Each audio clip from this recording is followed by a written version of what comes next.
బెంగళూరు వెళ్తున్నావు, ఫ్లైట్ లో వెళ్తున్నావు, లాట్స్ ఆఫ్ గర్ల్స్, సూపర్ మచా. సతీష్. ఏంటి నేను బెంగళూరుకి రావట్లేదు. చెప్పే. ఇంతసేపు నీతో నేనేం చెప్పాను? ఏం చెప్పావు? ఇద్దరం బెంగళూరుకు వెళ్దామన్నాను, సరే అన్నావు. క్యాబ్ బుక్ చేస్తానన్నాను, సరే అన్నావు. ఇప్పుడు రానంటున్నావు. అలా చెప్పానా?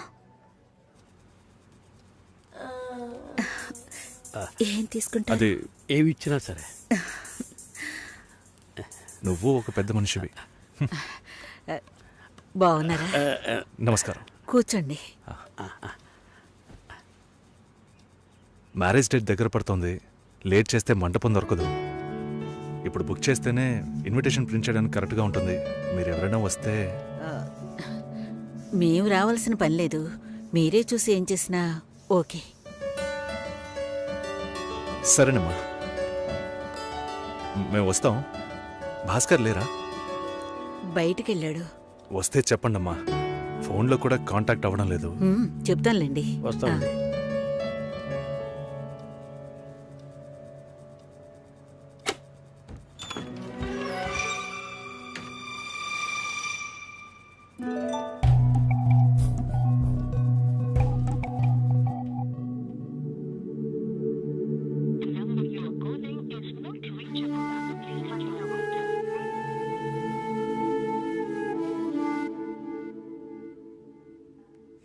సుశీల, ఆ?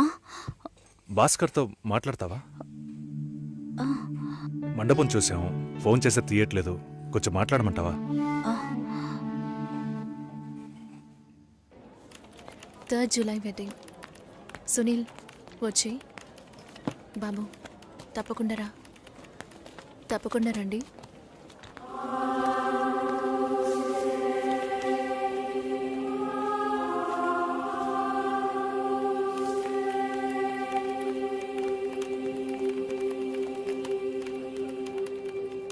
షోల్డర్ ఎక్కడా? బయటికి వెళ్ళాలి. కార్ అడిగాను.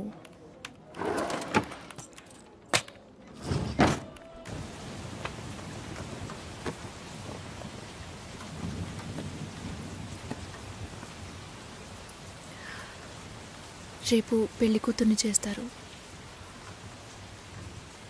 నేను వెళ్ళాలి.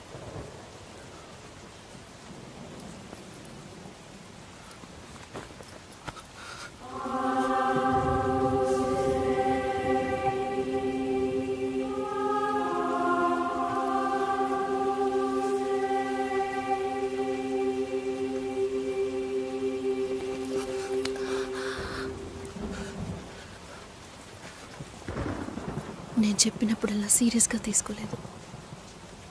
ఇప్పుడు ఎందుకు అలా చేస్తున్నావు? బాధపడేవాడు చెప్పినా మీకు అర్థం కాదు, చెప్పకపోయినా మీకు అర్థం కాదు. మీ నాన్న ఏమన్నాడు? 10 ఆకుల్ని చూసేవాడు తన ఆకులో ఉన్న భోజనాన్ని ప్రశాంతంగా తినలేడు అని చెప్పాడు కదా. మా వాళ్ళకి తిండే లేదు, వరుసగా వాటాకు నుంచున్నారు. దాని గురించి ఆలోచించకూడదా? ఇంకొకటి వస్తుందంటే దిగులుండదా? లేక నేనేమన్నా మిషనా అన్నీ మర్చిపోయి 1 నిమిషంలో పారిపోవడానికి? నువ్వేమో ఇల్లు కొనమంటున్నావు, మీ నాన్న కారు కొనమంటున్నాడు. పెళ్ళికి మనం ఇద్దరం మాత్రం ఉంటే సరిపోదు కదా. నాకు మా నాన్నంటే ఇష్టం లేదు, అమ్మ తమ్ముడు ఎవరూ ఇష్టం లేదు. కానీ వాళ్ళకి నేనంటే ఇష్టం. ఏం చేయను? రాజభవనం లాంటి మీ ఇంట్లో టిప్ టాప్గా ఉన్న మీ నాన్న ముందుకి కోచి కూడా కట్టుకోవడం తెలియని మా నాన్నని తీసుకొచ్చి నిలబెట్టాలి. పిల్లనివ్వండి అని అడగాలి. మీ అమ్మ మొహం మార్చుకొని మీ అక్క మొగుడు నన్ను మా నాన్నని పైకి కిందకి చూడాలి కదా.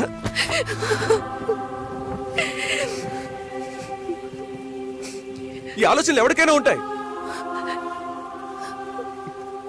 ఒకవేళ మా నాన్న ఏమైనా అంటే ఏం చేయాలని ఆలోచించకూడదా? నేనే బిచ్చగాన్ని కాదే, కానీ మీరు అలా అనుకుంటారేమో అని భయంగా ఉంది.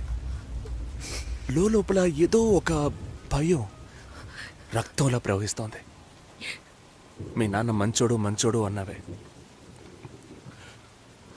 మేం కిందున్నాం, మీరు పైన ఉన్నారు. మా ఆ అబ్బాయిని ఫ్యామిలీని తీసుకుని రమ్మను మాట్లాడదాం అన్నారా?